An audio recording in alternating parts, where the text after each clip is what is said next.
I have a soft spot for Mafia 3.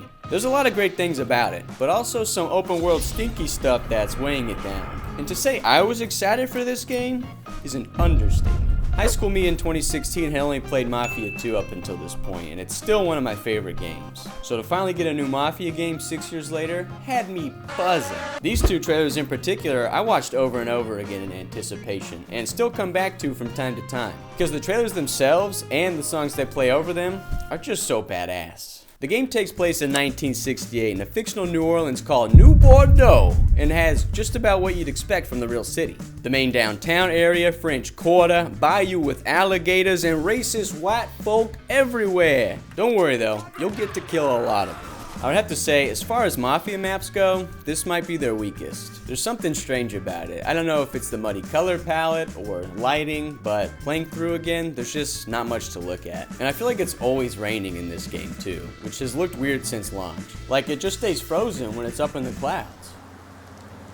The map kind of blends in with itself and just makes driving around in it less appealing. But the actual driving is quite fun, and the muscle cars really allow you to floor it and drift around corners. I do love the way the car slides to the left or right of the screen depending on which way you're turning. Story-wise though, the opening 2 to 3 hours of this game are quite strong and very story-heavy. It drops you in as you're on the way to pull a heist off at the Federal Reserve, and once you crack that safe open, Psychotic Reaction by Count 5 starts playing and it's sick. I'd play you a clip, but you know, copyright. Then we have a time jump before all this that shows Lincoln Clay coming home from Vietnam and getting reacquainted with his family in the Black Mob, and the heist being set up with another mob family and main antagonist Sal Marcano.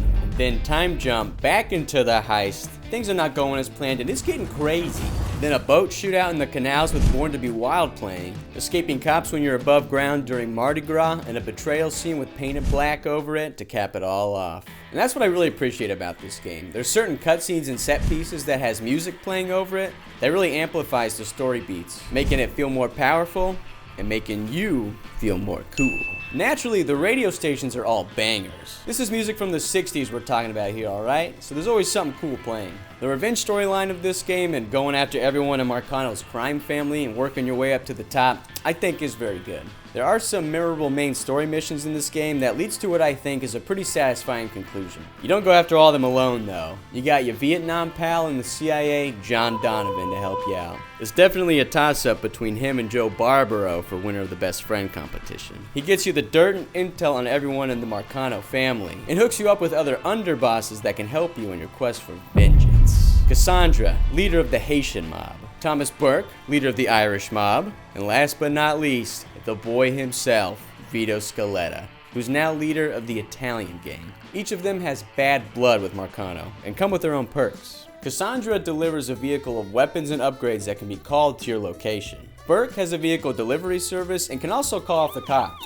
And Vito brings the muscle with a hit squad for backup upon request, and can even pick up your cash money so you don't lose a large chunk of it if you die. What's different about this game than the others that's actually really cool is that there's multiple endings. Depending on which underbosses you assign rackets and districts to can change how that plays out, like splitting them up evenly or favoring some of them over others, which can cause some tension. And another choice you can make afterwards before the credits roll that affects the ending even further.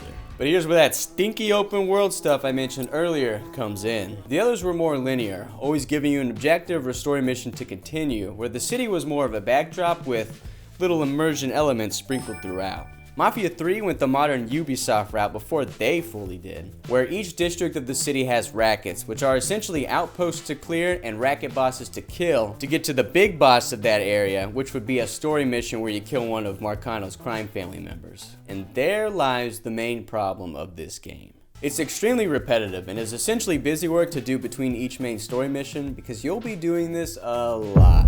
You go in and kill all the goons and steal their money, you leave, then the racket boss comes back with more muscle, you go in again, kill them all one more time, where you can either kill or spare that racket boss to make them work for you, which gives you a little extra cash in the long run. You then assign one of these cleared bases to your underbosses that essentially covers your expenses the next time you request one of their respective services, and unlocks more upgrades for Lincoln. But lucky for you, I got something that can help you get through all this. It big time helped me get your Spotify, Apple Music, whatever music shit ready, okay? Go in with some aggressive stealth, cockily moving through everybody and taking them out quietly. Then as soon as you're caught and everyone's alerted, blast your music and blast everybody left. It makes all this repetitive clearing a little more bearable and fun. But if you have fun doing this type of open world stuff over and over again, hey, that's great. Get in there, mow everybody down. But this to me is them trying to pad the story length, and on a second playthrough, you can really feel that. They're at least broken up with documentary style exposition from this FBI guy who's been investigating and piecing together the timeline of Lincoln Clay's warpath. So you at least still get some story sprinkled throughout all this. Something I've always loved and appreciate about this series was the immersion and little details that don't impact the story in any way, but are just a treat to even be able to do. For example, in Mafia 2, you could fill your car with gas, get a car wash, turn on and off lights, open and close windows, drink and eat food, be pulled over by cops for speeding, and turning on the speed limiter, which is missing from 3 and honestly disappointing. The details that make the Mafia series what it is are completely absent here in favor of that open world approach. The muscle car speedometer is actually really cool looking though, so I'll give them that. And they tried something different with that rear view mirror up top so you can see behind you without using your camera. But this game couldn't even do mirrors right. I'm not a developer, I do not know what goes into making reflections, but I'm not sure how crucial this was to include, especially since it loses so much detail. Some things they did bring back, but wasn't included in the base game at launch, it was instead updated a few months afterwards, was outfits, car customization, and the new addition of races. The outfits are cool, and lots of them are ones Lincoln will wear throughout story missions in the game. There's some extra, more fun and out there fits, and ones for completing each of the story DLCs, which, to this day, I still have not had the chance to play. The car customization has a nice amount of stuff though, from engine upgrades, spoilers, paint jobs, new wheels, and decals to really personalize your whips. Lastly, the races. I mean, they're fun, they're alright, and are just some extra you can do for more money and new upgrades for car customization. It's still a positive that all these are in the game though. The devs heard the feedback to make the game better, and that at the end of the day is what really matters. What of course did make a return that's been present in every game is the collectibles, starting with everyone's favorite, the Playboy mags. And some cool new additions for the time period like vinyl album covers, communist propaganda, Hot Rod and Repent magazines, and Vargas paintings to collect to your heart's content.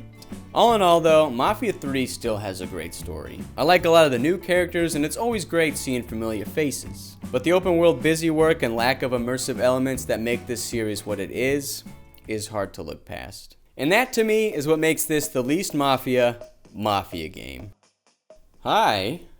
Thanks for watching this Mafia 3 video. If you like Mafia, or you like my videos, or you like me, I've got 2 more right here. I did one on Mafia 2, and I did one on Mafia Definitive Edition, just talking about stuff like this. So if you had a good time here, and you don't want it to stop, it doesn't have to stop. You got, what's the total, like 8 to 7 minutes of more stuff, so. And there's more coming, so you can stick around for more different videos that are on the way. Thanks for, if you are even here at this green part, thanks for being at this green part with the screen. Give me a like, give me a subscribe, give me a comment, and I'll give you a heart. And that's what you'll get from me. You'll have my heart. And now, I'm gonna have this video end.